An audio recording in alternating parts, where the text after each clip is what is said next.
죄송합니다.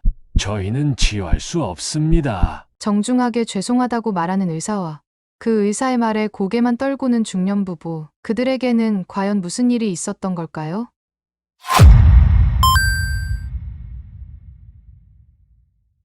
안녕하세요. 저는 프랑스에서 살고 있는 60대 클라라라고 합니다. 저와 남편은 모델 에이전시를 운영하고 있어요. 저희 남편은 모델 출신으로 시작했고, 저는 미술학과를 졸업해서 사진을 전공했어요. 그러다가 어떤 프로젝트 작업하면서 친해졌고, 서로 가치관이 잘 맞아 이렇게 결혼까지 진행했죠. 결혼할 당시부터 워낙에 아무것도 없이 시작해서 지금 이룬 사업은 기적에 가깝습니다. 지금은 이 업계에서도 알아주는 대형 모델 에이전시로 성장했지요. 그만큼 사회적인 지위와 동시에 자산도 많이 형성했어요. 다른 사람들은 이제 나이도 들었고 하니 전문 경영인에게 경영권을 넘기라고 했지만 저희가 30년간 해왔던 일을 전문 경영인에게 떠넘기기보다는 아직은 우리의 감을 믿고 조금 더 일을 하려고 했어요. 제가 지치면 남편이 지치면 제가 회사를 이끌었죠. 그러던 어느 날 남편이 허리가 삐끗했다면서 도통 침대에서 못 일어나는 거예요. 상체를 도저히 못 피겠다면서요. 화장실도 겨우 제 부축보다 엎드려서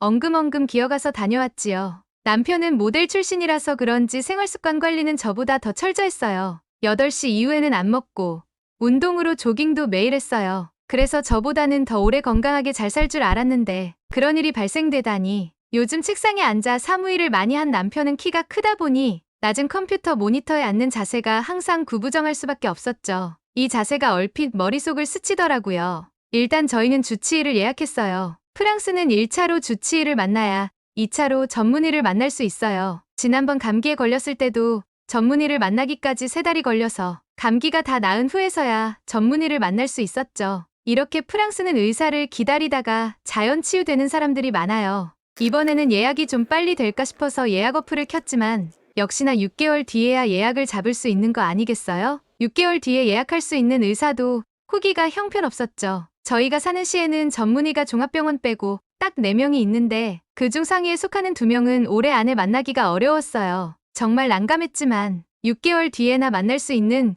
후기 안 좋은 전문의를 예약 잡을 수밖에 없었어요. 의사의 후기는 둘째 치고서라도 하루라도 빨리 남편의 허리를 검사하는 게 좋을 것 같았거든요. 프랑스 정부가 사회보호계층이 받는 진료는 거의 100%가 환급되고 희귀질환이나 암 등의 고비용 질환도 자가부담이 거의 들지 않는다는 장점은 가지고 있지만 정부가 재정적 부담에 시달리고 있다는 이유로 의사 정원을 늘리지 않고 있어요. 이렇게 의사 수가 부족해지면서 그건 바로 시민들의 불편함으로 이어지고 있지요. 그렇게 예약만 간신히 잡아놓고 남편의 허리가 그나마 괜찮아졌을 때 남편은 밀린 업무를 진행하기 위해 다시 출근했어요. 그날은 평소 동양인 모델 5명 중 쇼무대에 오를 2명의 모델을 선정하는 중요한 날이기도 했지요. 남편이 사무실에 도착해서 복도를 걸어오다가 닫히는 엘리베이터를 잡겠다고 갑작스럽게 몸을 돌렸는데 허리가 또 삐끗하고 말았죠. 엘리베이터에 타고 있던 동양인 모델이 괜찮냐고 하며 부축했지만 다시 도진 허리병이 괜찮을 리가 없었죠. 남편은 할 수 없이 그 동양인 모델의 부축을 받고 본인의 방으로 들어올 수 있었어요. 그 동양인 모델은 프랑스의 의료 시스템을 이미 알고 있던 터라 프랑스 병원은 느리니까 그냥 아픈 거를 참지 말고 한국 병원에 다녀오라고 하더군요. 알고 보니 그 모델이 한국인 모델이었어요. 한국? 휴전국가에 갔다가 전쟁이라도 나면 목숨이 더 위태로운 거 아니야? 하며 남편은 그 한국인 모델의 말을 무시했지요. 동양인 모델을 선정하는 것에 다행인지 그 한국인 모델이 뽑혔어요. 남편을 도와줘서 뽑힌 거는 절대 아니고요. 그녀의 피부톤이나 눈빛 그리고 몸 전체 비율이 다른 동양인 모델에 비해 월등히 좋았어요. 그녀의 에이전시에 그녀가 선발되었다고 메일을 보내니 그 에이전시에서 한국에 들어와서 계약을 하자는 거 아니겠어요? 모든 경비를 부담한다면서요. 이번을 계기로 본인들의 모델들을 모두 보여주고 싶은 의지를 드러내더라고요. 신생 에이전시인 그들에게는 프랑스에서 30년간 뿌리 내리고 있는 저희 에이전시를 큰 기회로 느끼고 있는 듯했어요. 저희는 아시아 쪽 모델과는 주로 일본이나 중국인들과 작업을 많이 진행했었고 한국은 처음 방문이었어요. 남편은 아픈 와중에 굳이 휴전국가를 가야 하냐고 어찌나 투덜대는지. 그런데 한국공항에 도착하자 웅장하고 최신식의 공항의 모습에 저희는 압도되고 말았죠. 로봇도 돌아다니는 모습이 여기가 미래인지 하고 남편하고 눈이 커졌어요. 다른 아시아 국가들과는 정말 차원이 달랐죠. 공항에 도착해서 한국 에이전시의 에스코트를 받아 강남이라는 곳으로 이동했어요. A 전시와의 미팅을 무사히 마치고 저희는 한정식집으로 이동했어요. 불고기와 비빔밥을 파는 곳이었는데 테이블 옆에 웬 모니터가 붙어져 있더라고요. 한국 실장은 그 모니터를 통해 주문을 넣고 카드로 계산을 했습니다. 정말 신기했어요. 아니 진짜 미래의 식당에 온 느낌이었죠. 저도 한번 해보고 싶어서 한국 실장의 도움을 받아 모니터에 음료수를 추가로 주문했습니다. 정말 너무 신세계였습니다. 그리고 저는 수저와 젓가락을 안 주길래 어리둥절하고 있었죠. 혹시 인도처럼 손으로 먹는 미개한 나라는 아니겠지 하고 의심을 하다가 직원한테 젓가락과 숟가락을 달라고 말하려는 찰나 한국 매니저가 테이블 아래를 서랍처럼 여는 거 아니겠어요? 어머, 테이블 아래에 수저통이 서랍처럼 열리더군요. 아니 이렇게 지혜로운 방법이 있다니 정말 놀라웠습니다. 식당을 나와서 도심을 바라보고 있다가 남편이 차를 피한다고 그만 또 호르를 삐끗하고 말았어요. 그 동안의 고질병을 한국 매니저에게 말하니 한국 병원을 안내하더군요. 우리의 일정이 3박 4일로 짧았던 터라 예약하고 기다리면 병원 방문까지는 못할 것 같다고 말했죠. 그런데 한국 매니저가 한국에서는 당일 진찰이 가능하다고 하더군요. 설마 하는 마음으로 한국 매니저를 따라 저희는 병원에 방문했어요. 그 병원은 5층 단독 건물의 모든 층을 사용하고 있었어요. 저희는 4층에서 엑스레이를 바로 찍고 3층에서 진찰하고 처방받아서 바로 주사 치료를 병행했어요. 허리에 무슨 주사를 놔주셨는데 허리가 시원하니 좋았죠. 그리고 5층에서 도수 치료라는 걸 받았어요. 몸의 전체적인 뼈의 균형을 맞추는 거라고 했어요. 남편은 확실히 몸이 개운하다고 했죠. 그리고 바로 1층의 약국에서 약을 처방받을 수 있었습니다. 그때 그 한국인 모델의 말이 맞았어요. 이것들을 모두 단 하루 만에 가능했어요. 아니 반나절 만에 모든 게 신속하게 이뤄졌죠. 정말 프랑스에서는 있을 수 없는 속도였어요. 프랑스에서는 주치의를 거쳐 전문의의 처방을 받는 데만 운이 좋으면 3개월 정도가 걸리거든요. 그렇게 오래 걸려 전문의를 만난다 해도 바로 치료를 받는 게 아니에요. 의사는 그냥 처방만 해주는 사람이죠. 주사 같은 경우에도 보통 약국에서 주사를 사다가 집으로 간호사를 따로 불러서 진행해야 하죠. 물론 의료보험으로 모든 치료비를 환급을 받을 수 있지만 사사건건 모든 일정이 느리고 기다림의 연속이었죠. MRI를 찍으려고 해도 따로 검사소에 예약하고 검사받아야 해요. 지금 생각해보니 프랑스의 의료 시스템이 화병날 정도로 느리죠. 그래서 저희는 한국의 이런 빠른 의료 시스템이 너무 부러웠어요. 한국 사람들은 한국의 빨리빨리 문화가 단점이라는 식으로 말하더라고요. 절대 아니에요.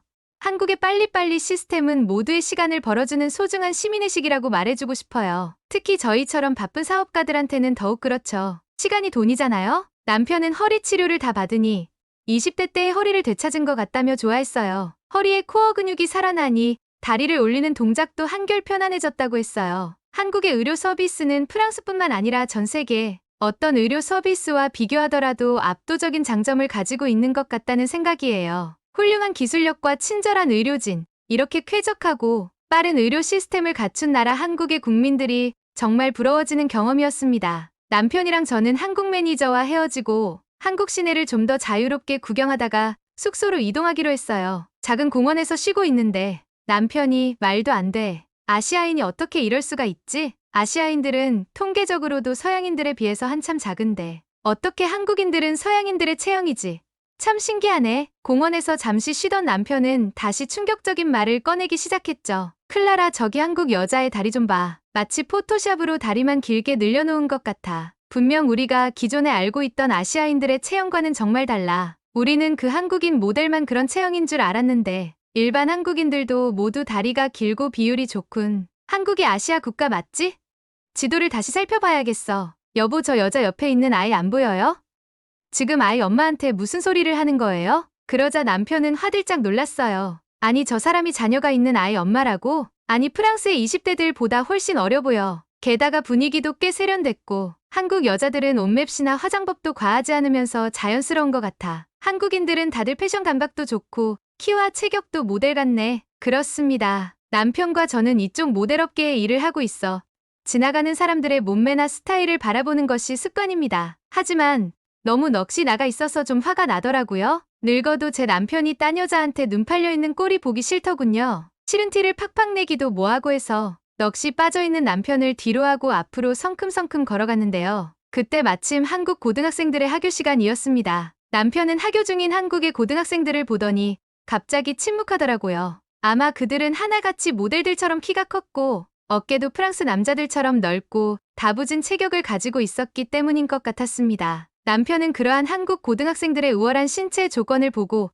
그만 넋이 나간 모양이었습니다. 아니, 여기는 모델학교 같아. 어떻게 이렇게 길쭉하고 날씬하지 하며 보고 있는데 그 학교가 한국의 일반적인 고등학교라고 써 있는 걸 번역기를 통해 알아내고선 정말이지 감탄을 자아낼 수밖에 없었죠. 저희 둘은 그렇게 세련되고 활기 넘치는 분위기를 가진 한국의 매력에 빠져버렸죠. 하지만 남편과 저는 한국의 세련됨을 뒤로하고 밀린 일을 처리하러 프랑스 비행기에 오를 수밖에 없었습니다. 그리고 한국의 의료 기술을 경험한 덕분에 완전한 한국 팬이 되어버린 남편은 정기적으로 한국행 출장을 잡는다고 하더군요. 저도 프랑스의 느릿느릿한 치료보다는 원스톱으로 이뤄지는 한국의 의료 시스템이 더 좋다고 생각해요. 그동안 비실비실대는 남편의 뒤치다꺼리를 하느라 저도 힘들었거든요. 한국 에이전시를 통해 더 다양한 한국인 모델을 섭외하는 것도 저희는 긍정적으로 생각하고 있어요. 일반 고등학생조차도 모델처럼 스타일리시한 걸 보면 훌륭한 모델로 성장할 수 있는 인재들이 더 많을 것 같다고 판단했습니다. 지금은 저희 업체가 훌륭한 한국 모델들을 다양하게 선발하면서 기존 저희와 협약했던 회사들의 만족도도 많이 올라갔습니다. 한국의 모델들 덕분에 저희 회사도 한 걸음 더 성장하고 발전한 것 같아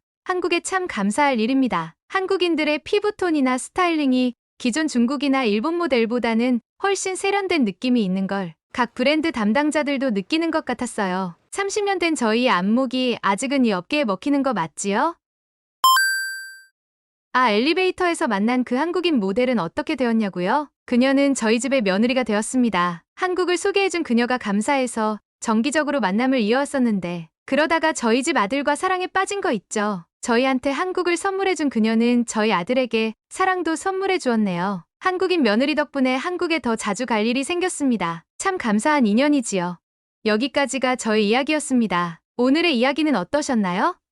프랑스 클라라 부부에게 응원의 댓글을 아래에 남겨주세요. 구독과 좋아요는 영상 제작에 큰 힘이 됩니다. 감사합니다. 전 세계 100가지 다양한 이야기 월드백